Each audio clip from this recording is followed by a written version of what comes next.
Hello guys, today நம்ம dear ஃபிலிமோட review தாங்க பார்க்க போறோம். ஜிவி பிரகாஷ், ஐஸ்வர்யா ராஜேஷ் நடிச்சதுல இந்த டியர் ஃபிலிம் உண்மையிலேயே நல்லா எடுத்திருக்காங்க.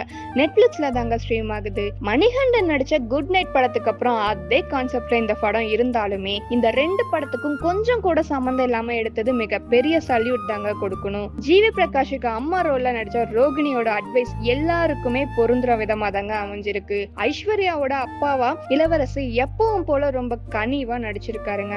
இந்த படத்துல ஒரு பிரச்சனை என்னன்னா, ஜிவி பிரகாஷோட பிடிவாதம் வேண்டா வெறுப்பா திணிக்கப்படுது. அப்படி இருந்தாலுமே அதுவே ஸ்டோரியோட மெயின் பாயிண்டா அமைஞ்சிருக்குங்க. ரொம்ப சூப்பரான ஸ்டோரி எழுதின இந்த டீம் மெம்பர்ஸ்க்கு ஒரு மிகப்பெரிய கிளாப் தாங்க கொடுக்கணும். ஒரு நல்ல ஃபீல் குட் மூவின்னு தாங்க சொல்லணும். நிறைய லைஃப் அண்ட் ஃபேமிலி வேல்யூஸ் அடங்கி இருக்க படம் தாங்க இது.